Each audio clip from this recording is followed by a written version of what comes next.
Welcome to the SPX options trading series by alphacrunching.com. Now let's get into the video. Hey everybody, in this video I'm going to show you how you can use the weekly chart from alphacrunching.com to trade short-term SPX credit spreads. Now our primary focus in this video is going to be looking to trade 1 DTE to 4 DTE or 4 days to expiration credit spreads on both sides of the market. Generally we're going to be looking for 2 to 4 DTE, but we'll show you how a 1 DTE can be used as well. So when we're looking at the time series forecast chart on the weekly chart for SPX here at alphacrunching.com, we're going to start with the week of October 3rd, and we're going to walk through an entire month of potential trades, and we're going to be back testing those using option Omega. So we're looking at the week of October 3rd, and if this is the first time you've seen these charts, just a quick refresher is that on the left we have the average number of SPX points, and we have the zero line here, so 20, 40 up there, negative. We can see that this week was actually relatively bearish, or the projection was. And then on the x-axis here we have time, and we start at Monday 9:30 a.m. all the way through Friday 4 p.m. And what Alpha Crunching is doing is looking at SPX over the last few weeks and showing a picture of potential multi-day trend patterns. And we can see that the projection for this week, for October 3rd, remember these charts come out before the week starts, so by October 2nd, this is what the weekly option blueprint was looking like. And what we're going to be doing is identifying spots in the market, days and times of week that we can look to trade long or short.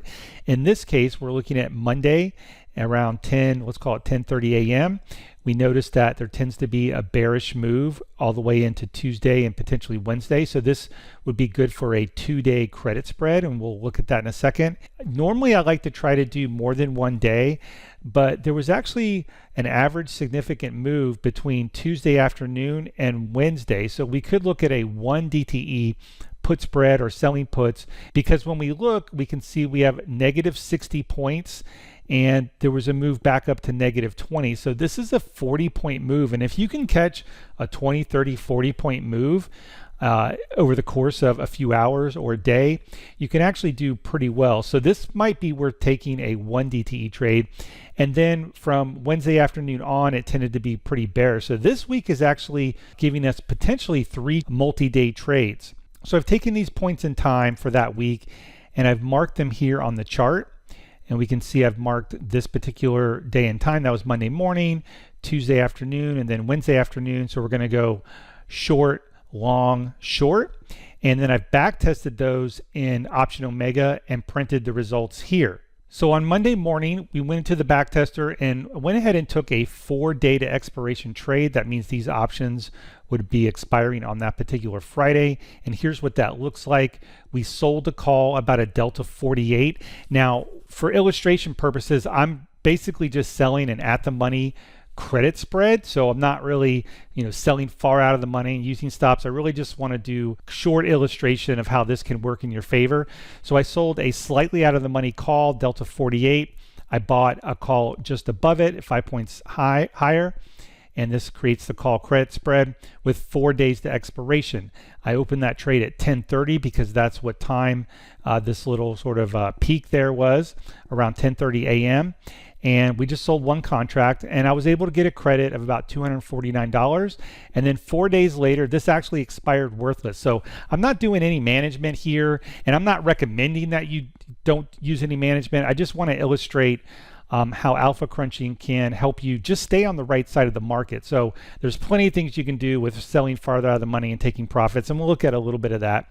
The second trade this week, we talked about going long Tuesday into Wednesday. So this would be a 1 day to expiration put credit spread. So that's what this next trade is.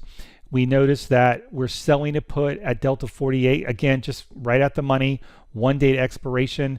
We're buying a put 5 points lower. This creates the credit spread, and we took that trade every Tuesday for that week, which is only 1 day. We took the trade on Tuesday at 3:30 p.m. and again 1 day to expiration, and the following day it expired worthless. We got about a $219 credit. And then the third trade for this week we actually took another short call credit spread, and this time, since we're opening the trade, this is actually Wednesday, we would look to see if we could look for a bearishness the rest of the week.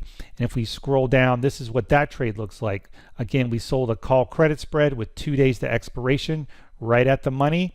We took it on that Wednesday from 2:45 p.m. and again, that expired worthless. So this particular week actually helped us get 3 short-term trades. If you're not closing at the same day, this is very PDT or pattern day trading friendly because you are not day trading. However, we are trading very short term. So this is the first week of the month. Let's go ahead and go to the second week of October 10th.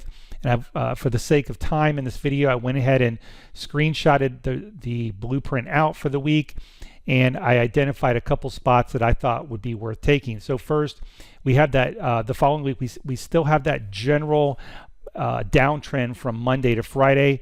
So we will look at a 4-day to expiration credit spread, call credit spread. We sold a call at the money at 10:30 a.m. on that Monday, and this expired worthless 4 days later. The second trade was a very similar trade. This would be on that Wednesday.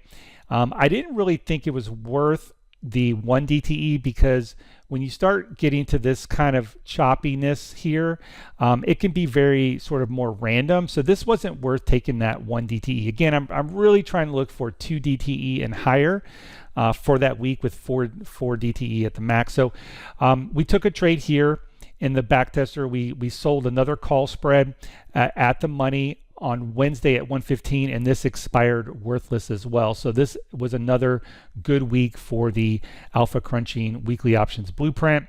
Let's take a look at the next week, October 17th, and we can see that the pattern of the market is shifting over time. This is why I built this tool. And at this point, we're looking at a bullish move from Monday into Wednesday. And remember, we don't need a massive move, but it looked like it was pretty steadily going to be higher. So we're going to take a bull put spread here and then look to take a call credit spread again on that Wednesday, because that seems to be a working trend, right?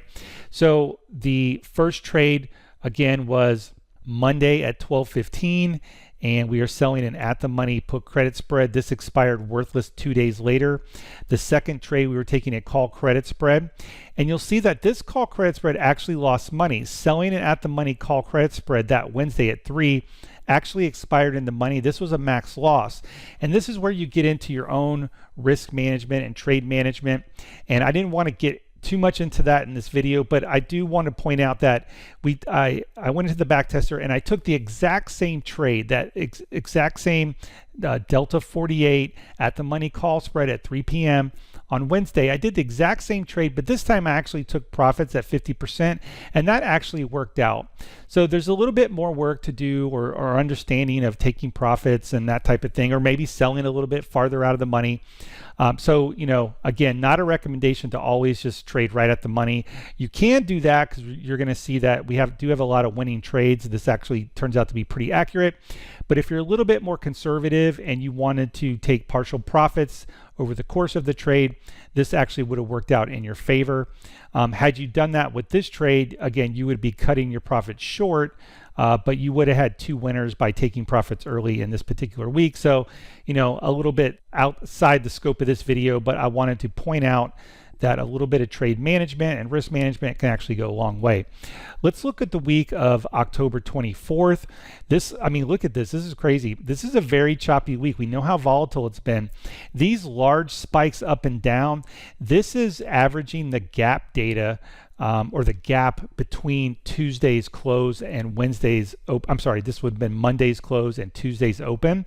So we were, you know, looking at a potential higher move, but then we also have a big lower move going in from Wednesday to Thursday. So when the market gets like this, you really want to be careful about, you know, is that trend going to continue? Because remember, we're looking at a few weeks of data and averaging that data together, and this is a pretty volatile week, so definitely want to keep that in mind. Trade smaller or look for some additional confirming factors that maybe your indicators that you happen to follow. But let's go ahead and just go through it. We look to take a bullish trade. So The first trade of the week turned out. We sold an at-the-money put credit spread at 1 p.m. on Monday. This expired worthless 2 days later because, again, we were looking to see that, this low of Monday, if that would be the low for the next couple days, and it actually turned out that it was. Doesn't mean that the market followed this pattern. It just, again, the market's going to change every week. This is just sort of the average movement over the next couple days. And then we looked to sell a call spread. This was a little bit kind of treacherous because, yes, there was this gap move down. But one of the things that's interesting about gaps is that I would not say that they are super consistent. You're not going to always see a gap from Wednesday to Thursday, for example. So this is probably factoring in some very large move, maybe a Fed announcement or something like that. But then Thursday actually came back up. So this particular trade is a little bit questionable, but let's, to be relatively consistent, we're going to take this trade that Wednesday afternoon and really just looking for price to be lower on that Friday. And when we come in here, it actually wasn't. This was a losing trade. So the chart's telling you this is very choppy. So you might have been better off heeding the warning of taking the loss. Again, this was just letting it go to expiration, no management, selling that at the money call spread on Wednesday at 345. But again, I wanted to show you how if you used a partial profit, taking profits at 50%, the trade actually worked out. This would have been the exact same trade, and taking profits at 50% actually turned out to be a winner. So again, you're going to have to get into your style and how much risk you're going to want to take for each particular trade and how you want to trade that. And the last week we'll look at is the week of October 31st, 2022. And again, we looked at a bullish trade that Monday morning.